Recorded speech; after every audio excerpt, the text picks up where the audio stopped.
सत्ता के नशे में चूर एक मंत्री आपने भी देखा होगा मीनाक्षी लेखी को। जब पत्रकार बंधु सवाल पूछ रहे तो वह ऐसे दौड़ रही हैं जैसे पीटी उषा की तरह। अरे भाई आप जवाब तो दीजिए, आप भी महिला हैं, सुप्रीम कोर्ट की लॉयर हैं, आप मंत्री हैं, तो आपके मुंह में जवाब ही नहीं बन रहा, क्या जवाब देंगे? बगुला मछली नहीं खाएगा, बिल्ली दूध नहीं पिएगा, बाघ खून नहीं पिएगा, तो आप बेतुकी ब्रजभूषण शरण सिंह क्या करेगा? ब्रजभूषण शरण सिंह खुद अपराधी है, तिहारी है, दाऊद के साथ संबंध है। जेल भेजेंगे नहीं, कह तो रहे जांच होगी, अगर मैं गुनहगार हूं तो मुझे गिरफ्तार हो जाए। कौन करेगा जांच? जो सरकार में बैठे लोग हैं। अगर इतना ही बात में सत्यता थी तो ये एफआईआर दर्ज क्यों नहीं होने दिए? क्यों सुप्रीम कोर्ट को दिशा निर्देश देना पड़ा? और क्यों देश की बेटियों को महीने भर लगाया गया? ये तो 2 मिनट का काम है। सारे टेस्टिंग रामलीला मैदान में कराते, लाइव करवाते, सारी दुनिया देख लेती। अगर देश की बेटियां गलत हैं तो उनको जेल में डाल देते। इसका मतलब है कि जिस हिसाब से आपने देखा 28 तारीख को पूरे दिल्ली को सैन्य छावनी में तब्दील कर दिया। ये सरकार के अरियल रवैये से हताश और निराश पहलवान बेटियां, उनको न पुलिस पर भरोसा है न सरकार के तंत्र पर भरोसा रहा, इसलिए वो ये कदम उठा रही थी। हालांकि ये कदम उठाना कहीं से भी न्याय संगत नहीं है। मेडल सत्ता में बैठे हुए नेताओं के द्वारा जिस तरीके से अपमान किया गया, उससे जो हताशा और निराशा निकली, जो आक्रोश निकला, उससे देश की पहलवान बेटियां आहत थी और आहत में ये कदम उठाने को मजबूर हुई। लेकिन सबसे बड़ा सवाल देश के प्रधानमंत्री से, देश के तमाम सत्ता में बैठे हुए मंत्रियों से, सांसदों से है कि आखिर ऐसी कौन सी मजबूरी है जिसके कारण ये लोग इस तरह का कदम नहीं उठाते। सत्ता के नशे में चूर एक मंत्री आपने भी देखा होगा मीनाक्षी लेखी को। जब पत्रकार बंधु सवाल पूछ रहे तो वह ऐसे दौड़ रही हैं जैसे पीटी उषा की तरह।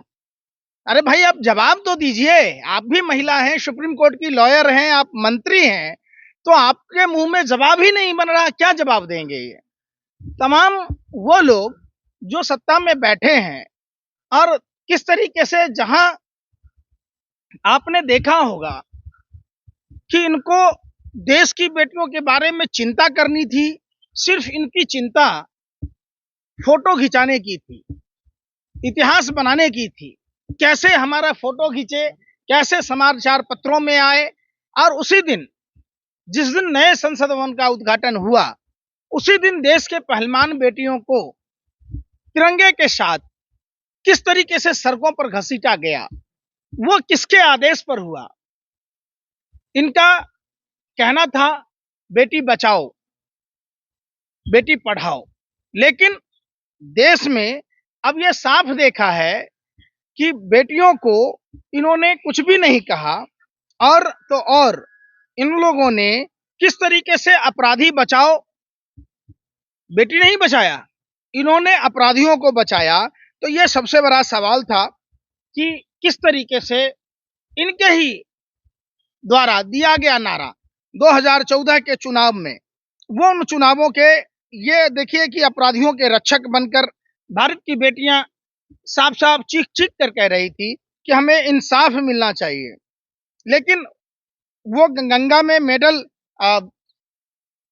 विसर्जन करने की सोच रही थी। इतना आक्रोशित, इतना वो अपने आप को टूट चुकी थी कि जिस देश के लिए उन्होंने तिरंगे के सम्मान के लिए, हिंदुस्तान के 143 करोड़ आबादी के सर को गर्व से ऊंचा करने के लिए किस तरीके से उन्होंने जतन करके मेडल जीता, और उस मेडल की कीमत एक अपराधी जो तिहाड़ जेल में बंद था, तिहारी, जिसके दाऊद के साथ संबंध थे, जिसने झारखंड के खिलाड़ी को थप्पड़ मारा और जिसने देश के मान सम्मान वाली, बचाने वाली बेटियां, दिलाने वाली बेटियों के साथ यौन शोषण किया, उस पर सरकार की चुप्पी।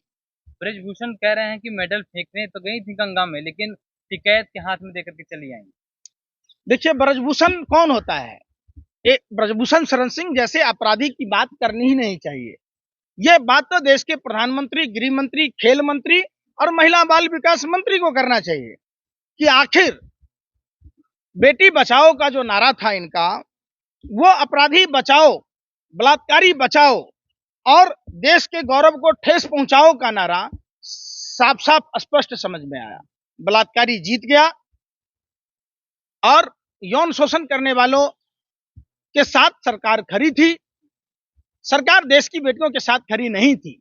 अगर देश की बेटियों के साथ खड़ी होती, अगर इनके दाढ़ी में तिनका नहीं होता, तो बलपूर्वक देश के पहलवान बेटियों को घसीट कर, मारपीट कर, लहूलुहान कर भगाया नहीं जाता। स्मृति ईरानी का बयान आया ना, वो लगातार कह रहे 13 रुपए किलो चीनी वाला। हैं, स्मृति ईरानी का बयान आया, उन्होंने कहा कि बबीता फोगाट जो उनकी बहन है उनके साथ खड़ी नहीं है और विपक्ष इसके जरिए सियासत कर रहे हैं। देखिए, स्मृति ईरानी जी ने तो कहा था कि चुनाव के बाद मोदी जी का संदेशा है कि चुनाव के बाद 13 रुपए किलो चीनी मिलेगा, 400 से कम की सिलेंडर मिलेगी, हर आदमी को काला धन आएगा। तो वो स्मृति ईरानी जी क्यों नहीं बोलती? स्मृति ईरानी जी खुद ही नहीं इसमें पड़ना चाहती हैं। उनकी सहेली आज भी चीख चीख रही है। जिस सहेली ने उनको आश्रय दिया था, जिनके पति से इन्होंने शादी करके उस सहेली को दर दर की ठोकरें खाने को मजबूर कर दिया, आज भी वो सहेली चीख रही है, चित्कार रही है। तो वैसे लोगों का चर्चा उचित नहीं है। तो टिकैत ने जो 5 दिन का समय पहलवानों से लिया है कि 5 दिन के बाद क्या करने वाले हैं, ऐसा क्या होगा कि 5 दिन के बाद देखिए, सिर्फ टिकैत जी की बात ही नहीं है, देश के हर नागरिक को, आप पत्रकारों को भी, हम जैसे देश के नागरिकों को भी, किसान मजदूरों को भी और तमाम वो लोग जो भारत के वासी हैं, मेडल का अपमान करने वाले देशद्रोही ब्रजभूषण शरण सिंह, यौन शोषण का आरोपी जिसके दाऊद के साथ संबंध थे, उसके खिलाफ एक व्यापक आंदोलन करने की जरूरत है। वरना कोई भी माँ बाप अपने बच्चों को मेडल जीतने के लिए प्रोत्साहित नहीं करेगा। ये हताहत करने वाला ये बयान है और ये बयान देश के 143 करोड़ आवाम के भावनाओं को ठेस पहुंचाने वाला है। इनको तमाम धाराओं में केस दर्ज कर सख्त से सख्त सजा देनी चाहिए। ब्रजभूषण सिंह अयोध्या में संसद धर्म संसद करने वाले हैं, तो सारे पंडितों को बुलाकर अपने समर्थन में बात करने वाले हैं, इस पर आप देखिए, हमारा सत्य सनातन धर्म में फर्जी साधु और साधु, हमारे धर्म शास्त्रों में आपने देखा होगा, दगीची मुनि थे जिन्होंने अपना पूरा शरीर दान दे दिया और दूसरी तरफ कालनेमी राक्षस साधु का वेश पकड़कर भगवा पहनकर हनुमान जी को रोकने की कोशिश की। तो जो लोग भाजपा के साथ हैं वो कालनेमी राक्षस की तरह हैं और जो लोग भाजपा से सवाल पूछ रहे हैं अगस्त मुनि दगीची मुनि की तरह हैं। दोनों में अंतर है। रामायण ने साफ साफ दिखाया है। आपने महर्षि वशिष्ठ को देखा होगा, आपने महर्षि विश्वामित्र को देखा होगा, आपने महर्षि वाल्मीकि को देखा होगा। इन्होंने कभी राजनीति नहीं की और किसी राज परिवार के साथ उनके पीछे पीछे चलने का काम नहीं किया। ये वो साधु हैं ही नहीं जो सरकार के साथ चलते हैं। ये धर्मगुरु के नाम पर लानत है। मणिपुर से हजारों लोग जंतर मंतर पे बैठे हैं अपनी मांगों को लेकर। निश्चित तौर पर मणिपुर की घटना दिल को झकझोर देने वाली घटना है। आखिर सरकार, गृह मंत्री और प्रधानमंत्री कर्नाटक के चुनाव में न जाते तो हारना तो था ही, कोई फर्क नहीं पड़ता। लेकिन जो मणिपुर जल रहा था वो मणिपुर नहीं जल रहा होता। इसमें कहीं ना कहीं एक बहुत बड़ी साजिश, षड्यंत्र, प्रयोग का नतीजा है कि सरकार ने इसको दरकिनार करके क्यों रखा। लेकिन और अमित शाह तो कह रहे देश मजबूत हाथों में है, अमित शाह तो कह रहे देश मजबूत हाथों में। आज तक इनसे पुलवामा का आरडीएक्स का पता नहीं चला कि 300 किलो आरडीएक्स किसका है। देश में बहन बेटियों के इंसाफ के लिए इन्होंने आवाज तक नहीं बोला।